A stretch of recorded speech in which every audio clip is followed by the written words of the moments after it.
Hello everyone, my name is Claudius Kazan. In this video, we take a look at yet another non-Bach chorale, this time by a German composer called Johann Schop.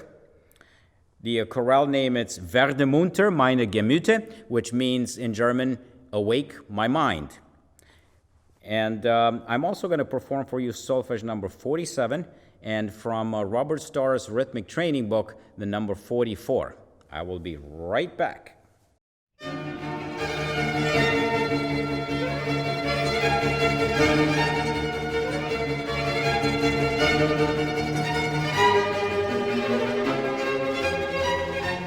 Welcome back.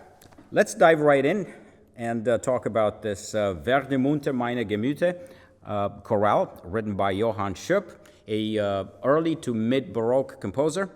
And first of all, I'd like to go to the piano and perform it for you.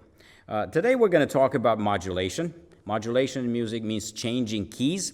And I want you to pay attention to, even though you're not going to understand it right away, but pay attention to the way keys change as I perform through the chorale. And then we'll come back and do a harmonic analysis, and we'll talk about the mechanisms that the composers use to modulate from one key to the next.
Welcome back, and thanks for listening.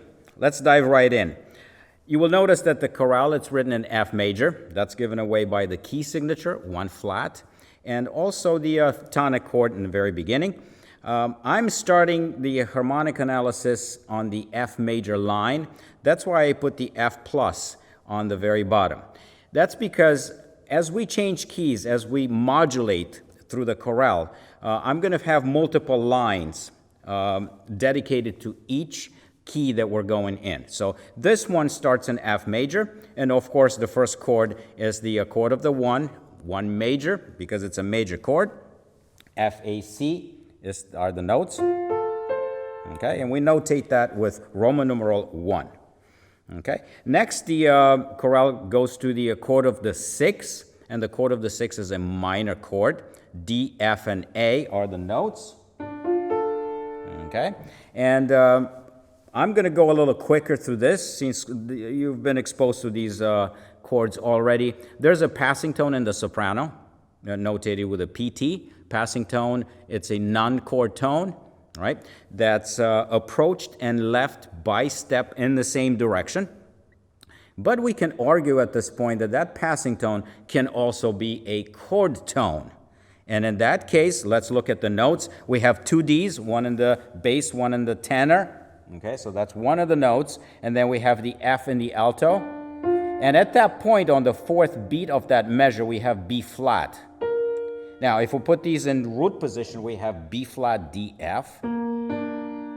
Okay, the B flat, D, F in the key of F is the chord of the 4. Okay, the subdominant. But we'll see it in here in first inversion, since the D is in the bass. So at that point, you can analyze this and say that's a 4-6. But since that B flat goes by so quickly on the way to the next chord, I just labeled it as a passing tone and left it at that. Either way, if you want to do that analysis in parentheses somewhere, feel free to do it. But that B flat behaves more of like a passing tone than as a chord tone. So I left it as a passing tone. Okay, let's go on to the next measure. The next measure is the chord of the 1, but in first inversion. That's why it's notated with a capital Roman capital numeral 1 and 6, meaning Arabic numeral 6. That's how we notate first inversion. Okay, and the notes again are F, A, C. The A is in the bass. And you'll notice that the only thing that it's different between these two chords is that the A in the bass is moving up an octave. Nothing important there. That's why the entire harmony for that measure is that of the 1-6. Third measure, we have the chord of the 5. Okay, and this is a 7th chord because it's notated with a 6-5. 6-5 is the 7th chord in first inversion. Okay, the notes are C, E, G, B flat. Okay, but of course E is in the bass, therefore we're talking about a first inversion 7th chord, and that's the dominant 7th chord, of course, in first inversion. Second chord in that measure, back to the chord of the 1, and we're going to spend a little more time in here in the fourth measure, since we have our trusty suspension. Okay, the suspension happens in the alto voice. Okay, and when we talk about suspensions, we talk about those 3 parts of the suspension. Number 1 has to be prepared, the preparation, the suspension itself, or the non-chord tone, and its resolution. Okay, the resolution is on the second part of that measure. Okay, the F is the suspended note. Okay, it's a chord tone, and the previous chord becomes a non-chord tone at that point in the beginning of the measure. It's a dissonance because the F and the G. Okay, but then that resolves down in the next chord. Okay, and that E becomes a chord tone. However, you're going to ask me, what is that little E in between? Okay, that E that comes in on the second quarter note of that bar, and it's labeled the way I labeled it there as an A and T. Okay, A and T stands for anticipation. Now, what is it anticipating? That E anticipates the actual resolution of the suspension. And if I just play the soprano and the alto at that point, I'm going to play it from the second chord in the third measure.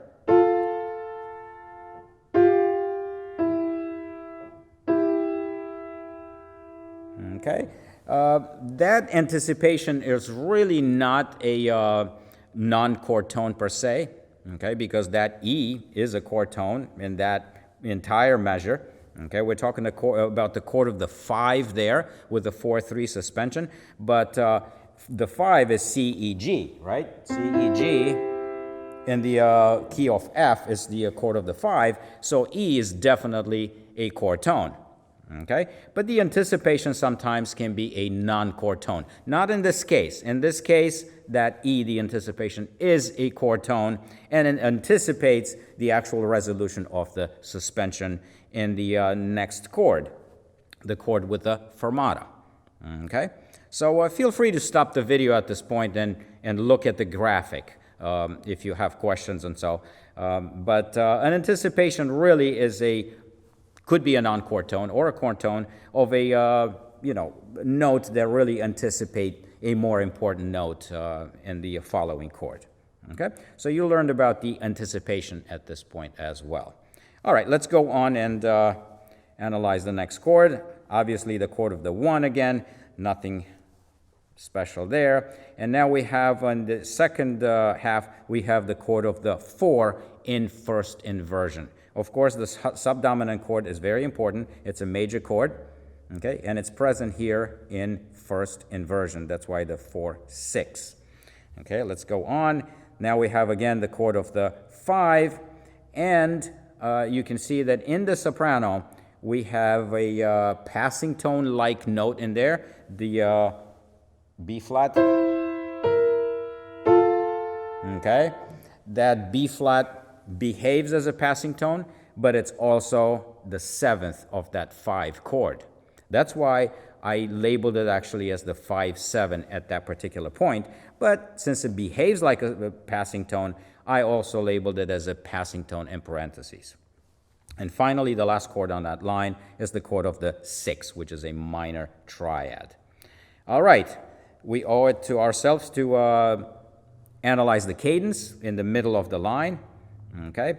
Since we're coming here from the chord of the 1 into the chord of the 5, and then we have the fermata on the chord of the 5, we have a half cadence at that point. Remember, half cadences are cadences that stop you on the 5th degree of the scale, and that's exactly what happens here, okay? So this half cadence is in the original key or the chord of the key of the 1 or F major. That's why I labeled it HC in 1, half cadence in the original key of F major or 1. Okay, let's look at the second line. The second line starts with the chord of the 2. Okay, it's a minor chord at this point, and it's a 7th chord. That's why I labeled it with a 6-5, the 2 in first inversion. Okay, the notes in here are G, B flat, D, F, but the B flat ends in the bass. Therefore, we're talking about a first inversion 7th chord built on the chord of the 2, or the 2nd degree in that scale. Very good. Let's move on to the next one. Again, we have the chord of the 5 with that same idea of that B flat moving from a triad to a 7th chord on the way to resolving that chord in the next measure, the chord of the 1, where we have the fermata. So nothing really special. The only thing that you have to remember here, this harmonic progression of 2, 5, 1. The 2, in this case, has a subdominant function. And the chord of the 2 generally has a subdominant function. The 5 obviously is the dominant, and 1 is the tonic. So we have a subdominant to the dominant to the 1 harmonic progression here. Very popular, nothing's too special, and we hear it all the time. All right, let's go on. Oh, by the way, we have a repeat sign in this measure here. And when you perform this chorale, you're supposed to go back to the beginning and repeat this section up to the repeat sign. Okay, now why do composers put repeat signs? Well, for 2 reasons, I think. Number 1 is to state again important parts of the piece, not just in the chorale, but any other piece. If they've written some material that they think it's very important, they can repeat it with a repeat sign, and also to make the piece a little longer, all right, and not have to write new material all the time. So those are 2 very good reasons for employing repeats.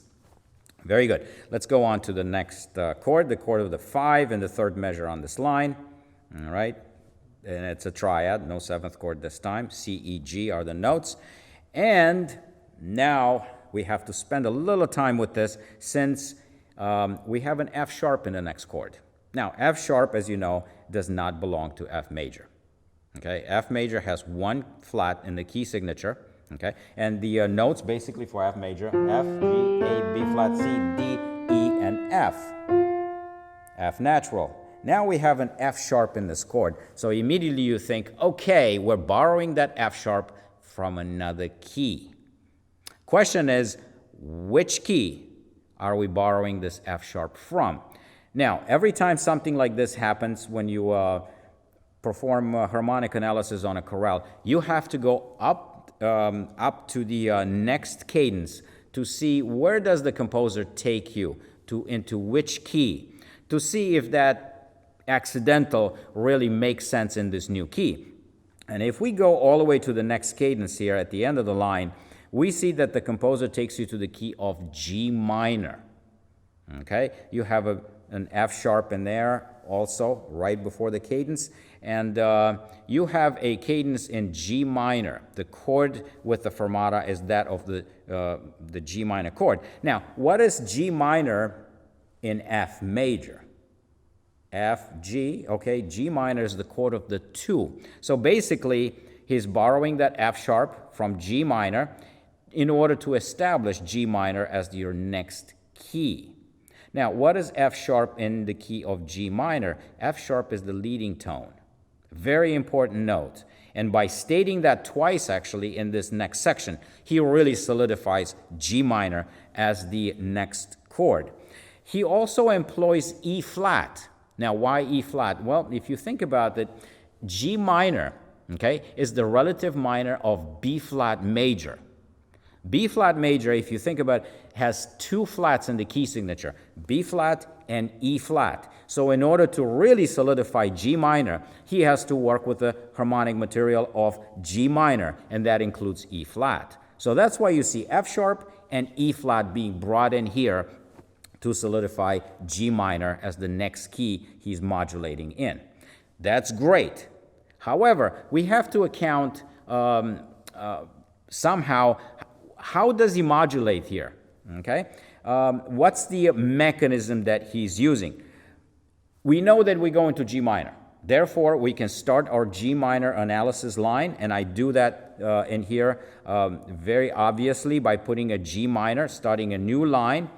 And I try to analyze this chord in both keys, F major, the old key, and G minor, the new key. Let's see what we come up with. Okay, well, in the original key of F major, this particular chord that has F sharp in there, let's see. We have F sharp, A, and C.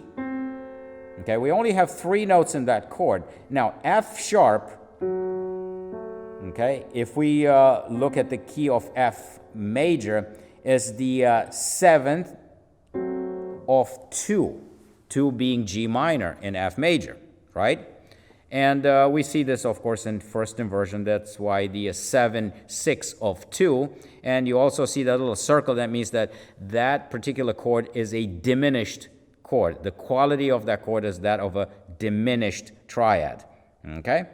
But that's a little bit, okay, it's fine. We can borrow it, and if we were to go right back into F major, I would leave it at that. But we're going to G minor. So it probably makes more sense now to analyze that chord in G minor and see what we come up with. And that chord in G minor is that of the 7 itself, okay? We're building that chord on the 7th degree in G minor. And of course, it's a diminished one, and it's in first inversion. So it really makes more sense now to start analyzing everything in the new key. Now, let's move one chord over, and let's see what we have. Well, we have the chord of the 2 here in F major, the original line, and we also have the chord of the 1 minor in G minor. Aha. Now, this particular chord works equally well in both keys. And because of that, I'm going to call it my pivot chord.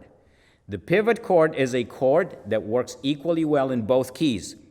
Okay? And composers use this to pivot around to the new key. Okay? So the previous chord, I really can't call it a pivot chord because in F major, that chord is a chord borrowed from another key. So it's a second generation chord in there. But if I could find a chord that works equally well in both keys, okay, in this case, this chord here that is the 2 in the original key and 1 in the new key seems to be a perfect candidate as a pivot chord. I labeled it here with the red rectangle. Okay, so every time you'll see a red rectangle, that means that's my pivot chord. Okay, pivot chord again, chord that works equally well in both keys, and the composers use this to pivot around to the new key, okay, or to switch to the new key. Okay, let's go one more chord over and see. Yeah, you can see that I kept analyzing it in the original key, just for you to see that it starts to be very difficult to analyze everything in the original key because we end up with the slash notation all the time. Okay, this secondary relationship chords, as I like to call them, and this particular chord works as the chord of the 6 of 2. What? 6 of 2? That's a little remote, right? Why don't we just call it 6 in the new key and we're done with it? So you see why it makes very little sense right now to continue analyzing everything in the original key. So you switch to the new key using the pivot chord, and at that point you can drop analyzing it in the old key. Keep analyzing it only in the new key. Okay? So the G minor line right now makes so much more sense than the F major line. But I just wanted to continue to show you that we're going to end up with a lot of slash notation in here if we continue to analyze an F major. All right, let's move on to the next chord. You can see I no longer analyze this chord in F major, only in G minor, and this is the chord of the 2. It's a 2-6-5 because we have a 7th chord, okay? And it's in first inversion, okay? 2-6-5. The notes here are A, C, E flat, G. We have 4 notes, okay? So 2-6-5, could that be our dominant function chord in preparation for the cadence? Very possible. Let's see where it takes us. Oh, of course, 5 is the next chord, with that 7th being brought in the alto. All right, it acts as a passing tone, but I don't really label it as a passing tone. I label it as a chord tone. Okay, and finally, the chord of the 1 in G minor, minor lowercase 1 G minor. Okay, good. We have a cadence to label in here, 2 cadences actually. One, it's in the first to the second measure there, okay? And you can see that you're moving from a 5 to a 1. A 5 to a 1 cadence is called an authentic cadence, all right? And let's see if it's a perfect authentic or imperfect.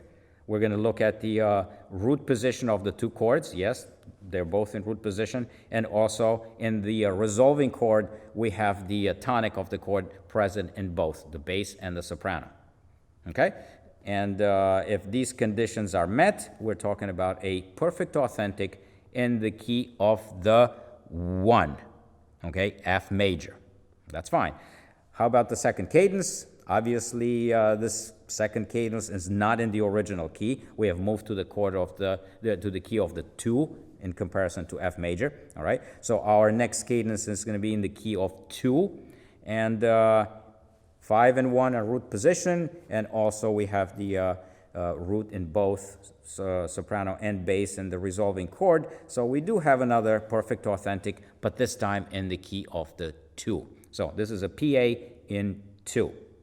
Very good. Let's move on to the third line so we don't waste too much time.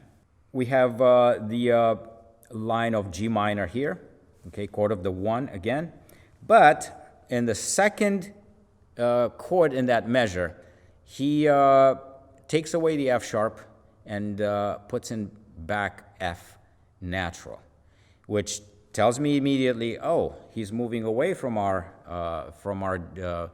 G minor tonality that he had just modulated into previously.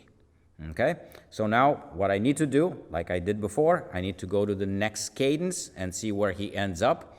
And you will see immediately that because he has F natural and E flat, and he ends with a chord of the B flat, he's actually moving into B flat major.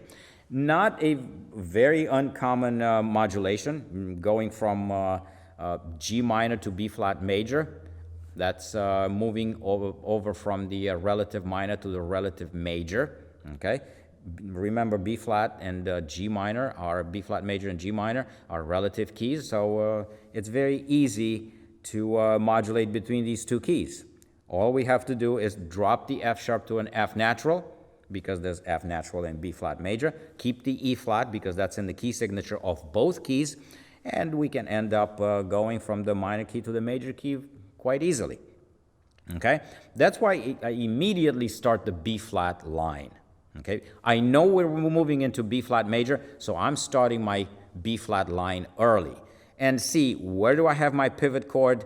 Can I find the chord that actually works equally well in G minor and B flat major? And immediately from the first chord, I can see that chord. It's 1 in the G minor, and it's also the chord of the 6 in B flat major. Okay? This chord works equally well in both keys. Therefore, the red rectangle, which means that that's my pivot chord. Let's go on one more chord and see what's going on. Okay, since I have F natural in there, that means I'm not in G minor anymore.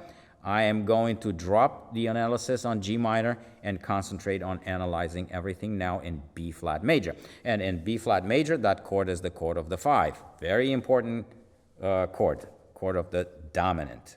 Okay, next chord is the chord of the 1 again in B flat major. Very easy. And then we move to the chord of the 6, chord of the 2, 6, 5. Could it be that subdominant function again? It could be. Remember, the chord of the 2 has a subdominant function.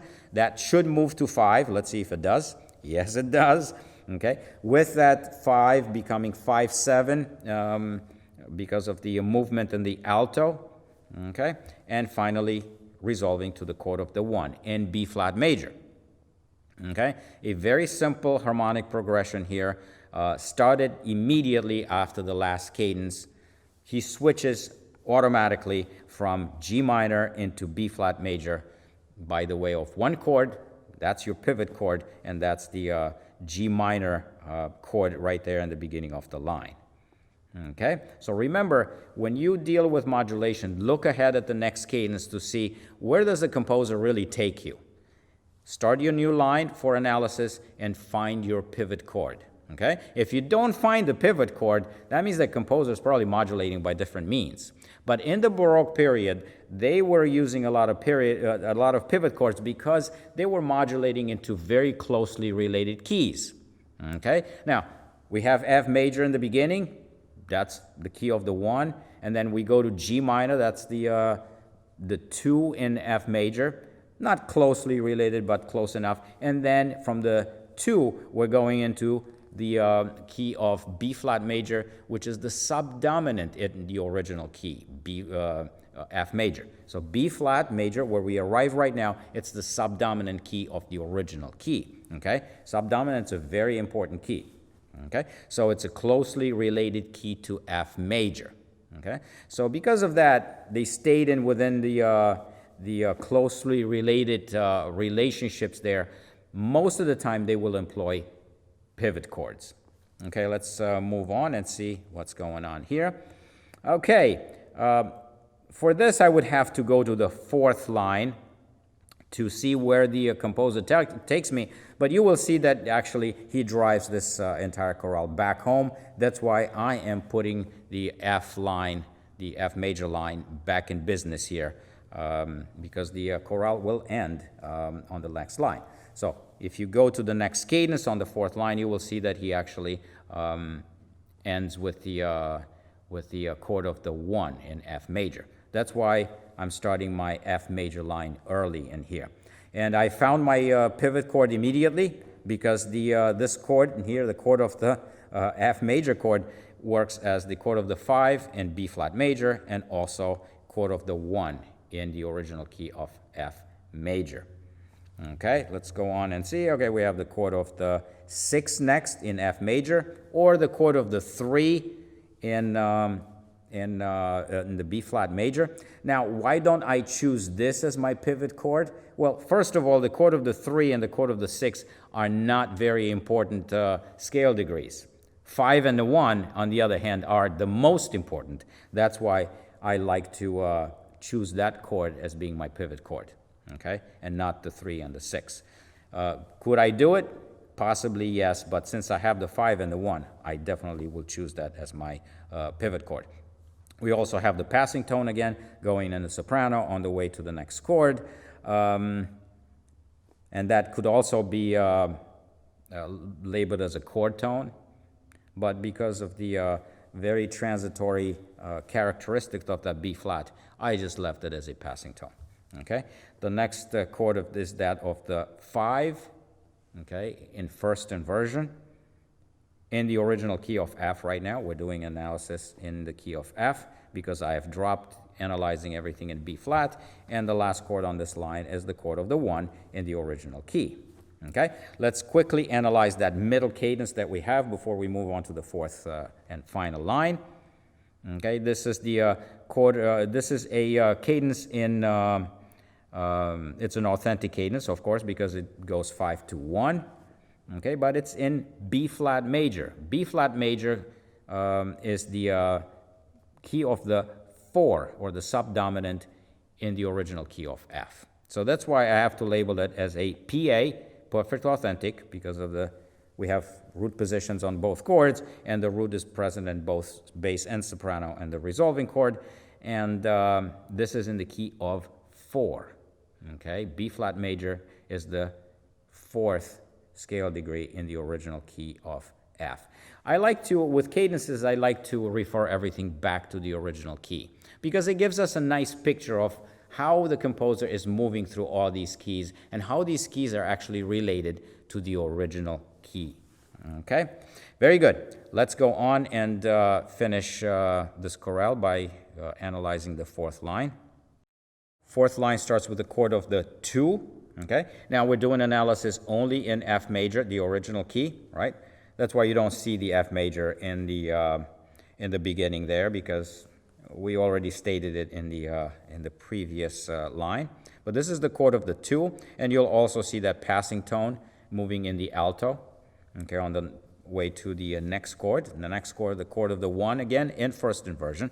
Very simple and very, and that becomes root position in the second part of that, actually in the 4th beat of that measure. Okay, so we're moving from a first inversion to a root position. The only thing that we have to do is just drop the bass line from the A to the F. All right, then here we have again a cadence point, and we have our trusty suspension. This time I show it with the red line. Okay, the F again becomes a non-chord tone in the beginning of that measure, becomes a dissonance with a G, but it resolves into the next chord down by step. And we have that little anticipation going on again, just like we had it on the first line. Okay, so we have the anticipation and the suspension both present in here. As far as the analysis, this is the chord of the 5 for the entire measure, and we have that 4 to 3 suspension. What does 4 to 3 mean? It means intervals above the bass line. Okay, the bass line is C, and then we have the F, that's the 4th, resolving to 3, the 3rd. Okay, with the anticipation in between. Very good. Let's move on. Okay, chord of the 1 again, nothing special. Chord of the 4 in first inversion on the next one, 4, 6. And then we have 5, which becomes a 5, 7 in the second part of that beat. And then we have the chord of the 6, which is a minor triad, 2, 6, 5. Okay. Again, the 2, 6, 5 has a subdominant function. Could it be that we're moving to the dominant next? Very likely, and yes, we do. Dominant, which becomes a dominant 7th chord in the second part, and the chord of the 1. This time we have the suspension in the tenor, resolving down a half step to the A. And we have our anticipation there as well. So composer moves this motion here from the alto to the tenor. Okay, you can stop the video again to analyze what I've done in here, but we have our 4 to 3 suspension again. Okay, good. Let's analyze cadences. The first cadence is the half cadence again. We're stopping on the 5th degree, coming from the 1st degree in the previous beat. Okay, and this is in the original key of 1. Very simple. And the last cadence here is the authentic cadence, because we move from 5 to 1. Okay, both chords are in root position, and the F, which is our tonic, it's present in both bass and soprano in the last chord. Therefore, we talk about a perfect authentic in 1. All right. This concludes our analysis of this chorale by Johann Schop. Okay, we went through all 4 lines. You can see how the composer is using pivot chords to switch between these keys They're closely related keys this time, okay? Remember, this is the Baroque period. They weren't doing anything crazy like Beethoven used to do in the classical period. We're doing everything by pivot chords, chords that actually work very well in both keys, okay? And those are the chords that the composer is using to switch between the two keys, okay? So when you're performing analysis on Baroque chorales like this, always look for pivot chords. Those are the chords that work really well in both keys. And in order to do that, you have to go to the next cadence and see where does the composer take you, and then work your way back to analyze in both keys. Keep everything nice and neat on 2 lines, okay? And try to analyze first in both lines. If the original line becomes a little bit ridiculous to analyze anymore in, okay, because you end up with all these secondary relationships and so on, it might make sense to drop the analysis in that old key and concentrate on analyzing only in the new key, okay? And that's exactly how I showed you here how it needs to get done. Keep everything nice and neat, and label your cadences. Look at all the non-chord tones, especially passing tones. You also have suspensions, okay? And remember about the anticipation. That's another new element that we had in this chorale. And this anticipation really is a chord tone. Usually anticipations are non-chord tones, could be non-chord tones, but a lot of the times they are. And just because they behave that way, they anticipate a chord tone, okay? They are called anticipations. And they're included in non-chord tones. But remember again, they could also be chord tones. Very good. Thank you very much. Feel free to stop the video, repeat if you didn't understand everything, but make sure that you understand. In my next video, I'd like to start analysis of a real Bach chorale. And Bach chorales are a lot more involved. They're a lot more complex, we're talking about many non-chord tones and more difficult chords. So it's really important for you to understand pivot chords, okay, modulation, how we switch from one key to the other, and all these non-chord tones that we already talked about. Very good. Let's go now to the solfege. I'd like to do the solfege next. Okay. The solfege is solfege number 47. Okay. And let's quickly look at it. It's only solfege 47 for today. And this is written in A major. That's given away by the key signature, 3 sharps. Okay, written in 4/4, so it's easy to conduct. But if you scan through it quickly, you will see that it involves subdivisions of the beat that involve 16th notes and combinations of 16th notes. I also switched to triplets, so that's going to be a little more difficult, going from 16th notes to triplets. There are all kinds of accidentals, but those accidentals are not used to modulate. They're just to color the melodic line in there. Okay, then everything pretty much stays in A major. Okay, it starts with E, which is part of the tonic chord, and it ends with A, of course. A is the tonic in A major. I'm going to bring my metronome, my trusty metronome, and I'm going to set it, I'm going to leave it at 70 this time. Okay, so let's bring the metronome up, make sure that the volume is up, and bring it down to 70. Mi, la, sol, la, si, do, si, la, sol, la, fa, mi. Do, re, mi, fa, mi, sol, fa, mi, la, sol, do, si, la. Sol, fa, mi, re, do, re, mi, fa, mi. La, do, re, mi, fa, mi, re, do, si, la, sol, la, do, mi, fa, mi, do, mi, si, re, do, la, sol, fa, mi, do, re, mi. La, sol, la, si, la, fa, re, sol, fa, mi, fa, sol, si, la, fa, re, sol, mi, do, re, fa, mi, re, do, re, la, mi. La, sol, la, si, do, si, la, sol, la, fa, mi, re, mi.